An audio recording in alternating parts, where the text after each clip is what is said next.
Good morning if you've just joined us, and welcome to the brief here on eNCA, one of our favorite times of the morning where we take a look at stories dominating the front page of the Sunday Times. Well, let's begin with this.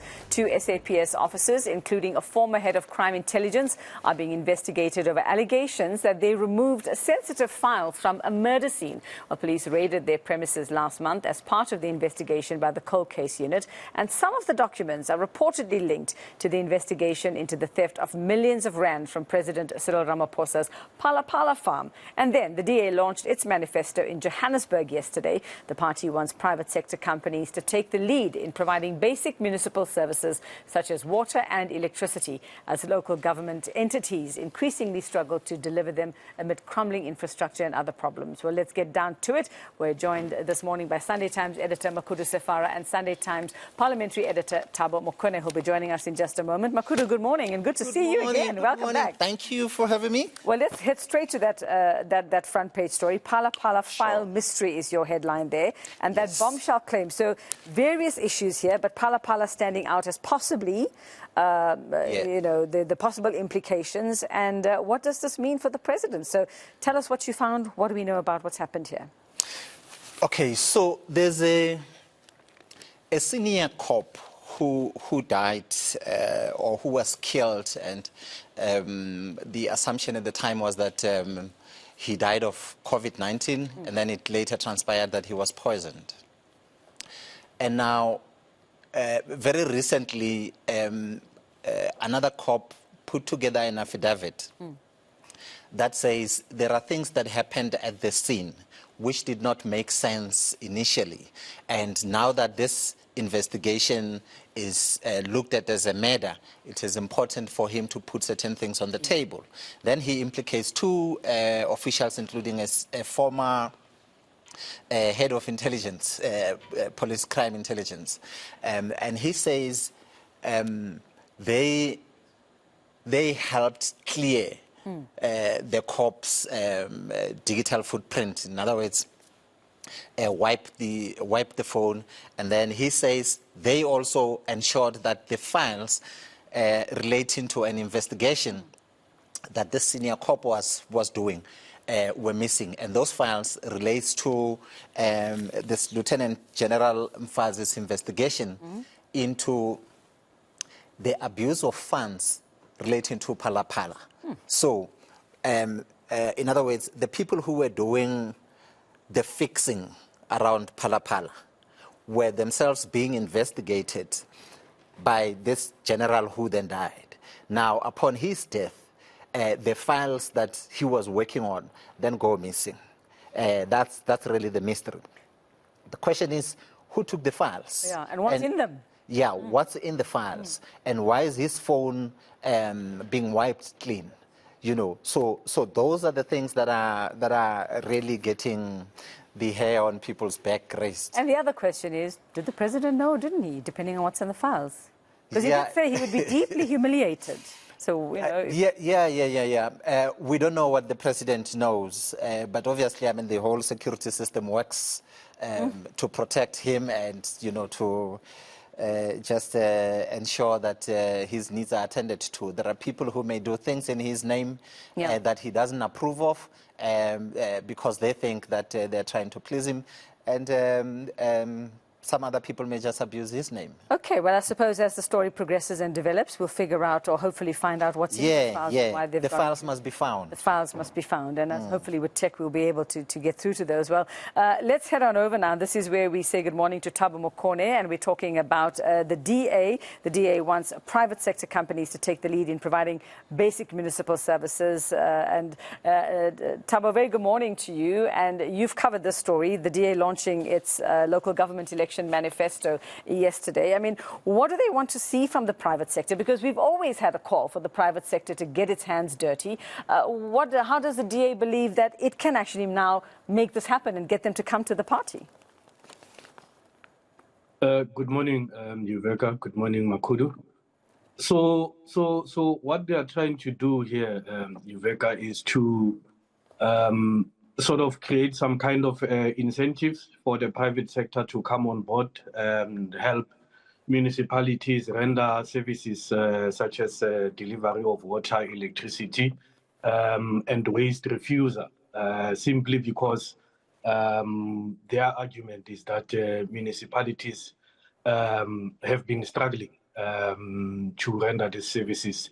They don't have adequate capacity. So they think that if you bring the private sector on board, things may change because these guys will come in with their own capital that they can invest in helping build bulk infrastructure to deliver water and so on. And they would then be contracted by the various municipalities, in particular the metros and also the other municipalities in the sort of semi-metro municipalities, you know, like your towns in the different provinces, such as Polokwane, Kimberley, Mbombela as examples, because the argument is that some of these municipalities don't collect enough revenue to be able to build their own infrastructure.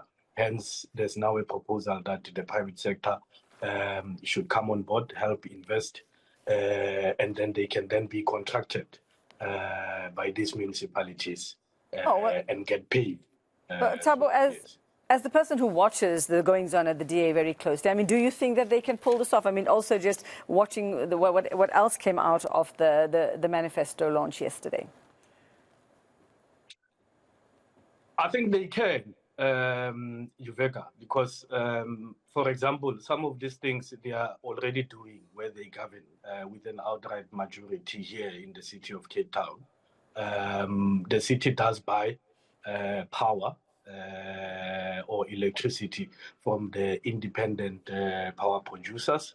They also have private sector companies helping them with refuse collection in the various parts of the city of Cape Town. So it is something that they can pull off. Okay. I also learned pretty late last night that, in fact, even where the ANC is governing, for example, in the Mafube municipality in the Free State, that municipality covers towns like Frankfurt. That municipality, I just learned that, in fact, it apparently hasn't had a power outage since around 2011 or thereabout. Wow, okay. Purely because the municipality is buying renewable energy from independent power producers. Okay, so if we're looking for a place to go and live, Makhudu, that might just be the place to go. Well, let's get houses there. Let's get houses there. Well, that's all we have time for. Thanks very much for that insight there. Thabo Mokone is watching the DA very closely for us. Sunday Times editor, Makhudu Sefara, good to have you back. Thanks so much for your time, and keep us updated on the files. Thank you. Thank you very much. We do accept gifts here, all the ladies do in the office. Thank you very much for that. We'll be back with more of what's making the front pages on the Sunday Times. If you want to read more about it, that little QR code there on the corner of your screen, you just got to click on that one, subscribe, and you will be able to read in more detail what we've been talking about here on The Brief. Back in a moment.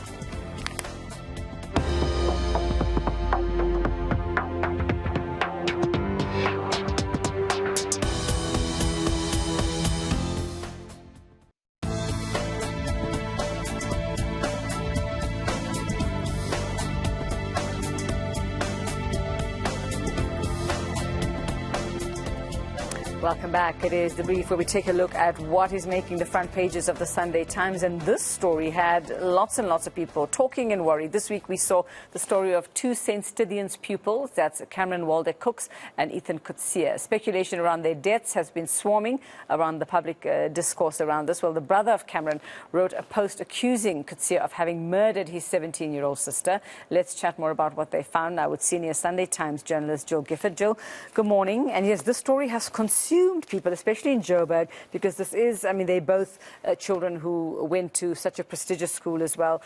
We know what's been going around. The latest to come out was that post by her brother. Just tell us what it is you've managed to find out. Well, this was like a really difficult story to cover because here you have two basically children, minors. How do you tell the story? I mean, there's this absolute tragedy, and families are not wanting to speak, understandably. Yeah. And social media is just blown up with it. People are speculating everywhere. So many stories. So, like, basically, we were looking at, well, where do we start? And I think basically why people were so taken by the story, here were two young people that had everything. Yeah. They were attractive, they were talented, athletic, academic. Both had been to one of Joburg's most elite schools since grade R. Good families, plenty of money, every privilege. What went wrong? What could possibly take it all away? Yeah. And so when I came across the story by the post by Cameron's brother, it was just so heartbreaking in a way, where he talks about now having found out that his sister was murdered, and to see her life celebrated alongside with her boyfriend's life being celebrated, and having to accept the two together, and how hard it is for him to look at their photos everywhere, posted side by side, and just, the pain of that. From his post, and I think it was late Friday that he had sent out or posted what he did. Do we gather, that there was trouble in this relationship previously? Was there? Did he say anything about that? Because from what I understand, and this is also hearsay as well, is that he was close with the boyfriend. They had played rugby together or something, and they'd known each other. So, and we know, siblings talk to each other more than they tell their parents. So he might have known something that the parents didn't even know about this relationship. Well, he mentioned in the post that Ethan was like a brother to him, which I think makes it like a million times harder to accept that this person that you welcomed into your home, that was like a brother, takes the life of your sister, at least allegedly at this point. It's what you believe. So we were trying to determine the truth behind the story. I mean, there were so many allegations. People were talking about rich kids and drugs and what kind of, teenage couple gets to run away on a spontaneous weekend alone. So we looked into that, and I discovered from what Cameron's parents said, and what I could verify in the media was that Cameron had been invited along with two families to a holiday guest house. And I looked on the website, and it was a big house, 5 bedrooms, 5 bathrooms. It was not like they went on a sneaky little weekend away, the two of them. And his parents were there, His family and another family, and she was along with. Which has raised also other questions, Jill. I mean, if what we're hearing, the bruises on her body, that she'd been strangled, did nobody hear anything in that house? Who was next door? That's the main question. We don't know, were they alone in the house? Did people not hear anything? I've heard different versions of how Ethan could have died, but we don't know. Those are things that will come out as the investigations unfold. And, I mean, I think for now, all of us resonate in some way with the scenario. I mean, I think as women, we would think, oh, what if that happened to our child? Yeah. Or if you're a young person, it's like, what if that was my sibling? Or my partner? Or, I think it just kind of captures all of us, and like thinking, what could have gone so wrong? And if it is murder-suicide, I mean, what was the trigger at that point? And again, like I asked earlier, was there a history in this relationship with the other incidents that people didn't know about? So there's a lot of that. And indeed, was it murder-suicide, or was it staged in some way? There's all kinds, your mind goes to all kinds of dark places with the story. Absolutely. And these were two very private families, two private individuals. They were not your typical social media influencers posting about every cappuccino cocktail award, whatever it is. So where are we now? What are we waiting for in the story? So as far as I understand, the families have asked for space, which is completely understandable. The police investigations are underway. I think it's basically just to wait for the outcomes. I mean, just to try and be respectful of them, to stay away from speculation and rumor. It's extremely traumatic, and I think, like you say, it resonates with every parent and every child, and obviously teachers and all of that, and friends. But we'll leave it there for now. Gill Gifford, a tough one to cover, and it really does touch many chords and nerves, I think, for everybody. If you want to read more about it, click on that code on the corner of your screen there, that little icon on the top right-hand corner, and read more about this awful story. Thanks very much, Gill Gifford. Thanks. We'll be back. Class is back. Sir BBK is in the house.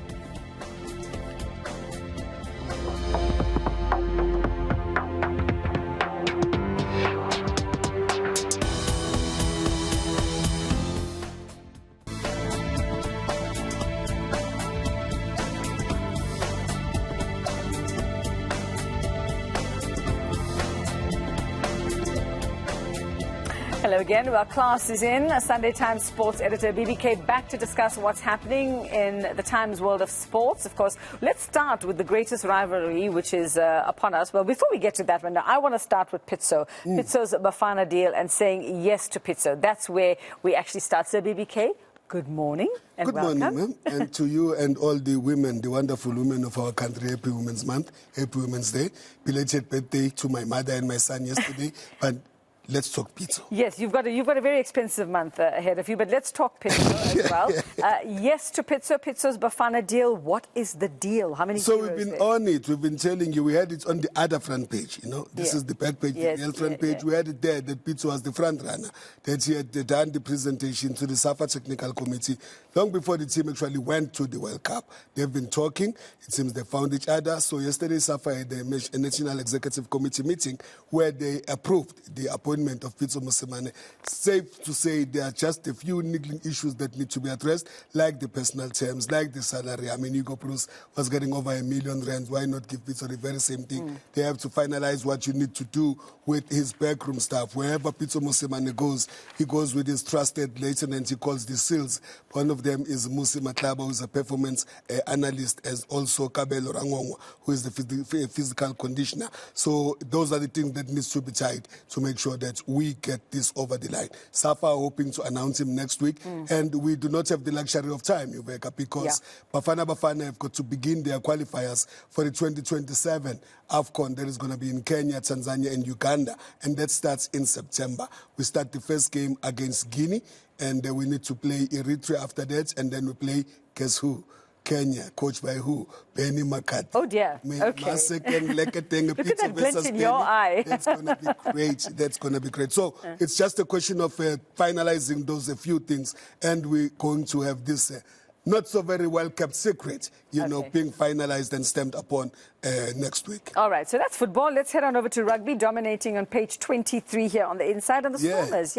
So you know that we have got the rugby's greatest rivalry that is going to be taking place. It's already started in a way that the All Blacks are warming up in as far as playing the franchises. They kicked off against the Stormers on Friday, which was a game that they played in 1976 when they played Western Province then, and they lost that game. It ended their 28-match unbeaten run. So they are here, they played the Stormers, they did win. But Kio Hain is telling you that Stormers lost, but they also won in terms of making sure that they expose the good and the bad of what the Springboks are going to come up against when they start this greatest match between these two great rugby nations. They're still going to play against the Stormers as well as the Sharks, and then they'll kick off against the Springboks, and then after that play the Lions. But the fact of the matter here is that also last night we saw the Springboks in action in Argentina. They did not play convincingly. It was a game dominated by Siya Kolisi coming from injury, and Etzebeth coming from injury, Sasha Feinberg-Mngomezulu coming back from injury. But the big story there is not the fact that the Springboks won 17-10, having trailed 10-3 and went to halftime 10-10. The big story Kio tells you is that Siya Kolisi went off injured midway in the game. And it's a big concern because there's suspicion that it could be a hamstring injury. And it may rule him out of the rugby's greatest rivalry. Fingers crossed, still going to go to Esken and all of those things. So hopefully he's going to be able to partake because, you know, the influence that our captain, Siam Chanda Kolisi, has got on the team. Well, just pack on those ice packs here and let's get on with it. Let's just We do need to that. get on with the business, yeah. Get on. Well, we're getting into the pool next. We jumped to the pool, we and jumped the to the pool has pool. been great for South Africa. You remember what we did at the Commonwealth Games? Yes, all those The bulk of the medals medals. that we got came from there. Your Peter Kutia shining there. But we also have a young man, 26-year-old Michael Holy, who also did very well, getting 3 medals from the pool in Glasgow. But the bigger story now is that David Isaacson is telling you that he's going to be participating in the Pan Pacific Championship next week. This is big for this young man, Of course. who got a big scholarship to go to the US. He's got a master's degree. I think he's not only a swimmer, he's got some brains. But he's got that master's degree. But the effects of the matter is that 3 years ago, he felt very down. Felt his career was not going anywhere. Having come through in 2018, blitzing the trail, putting everyone else in the pool. But then after he got his coach, his time sort of like went down. And he decided, I'm going to train myself.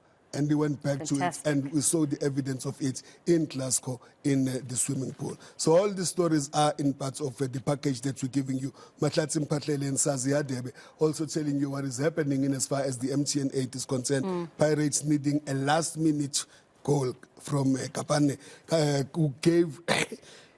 It was almost like going to the penalties. And then he said, no, we're not going to go there. And then later on in Pretoria, Sundowns getting their win 3-2 against Polokwane City. That one being important because Matlatim Patlele tells you Cassius Mailula, who's been playing in Morocco, who's been playing in Canada, is back with Mamelodi Sundowns, and they get them the goal that took them over the line to get to the MTN 8 semi-finals that are going to be coming up. Well, but we also have a small story on the, you know, the chief, Golden Flag.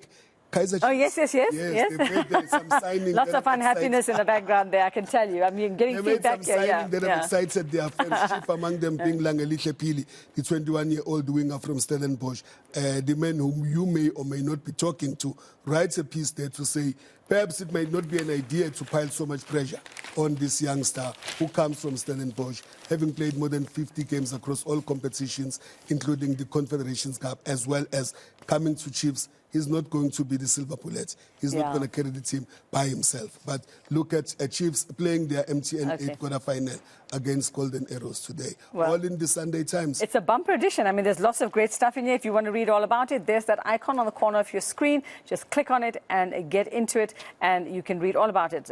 Plenty for sports lovers in this, the real front pages of the Times. I've stole it from her.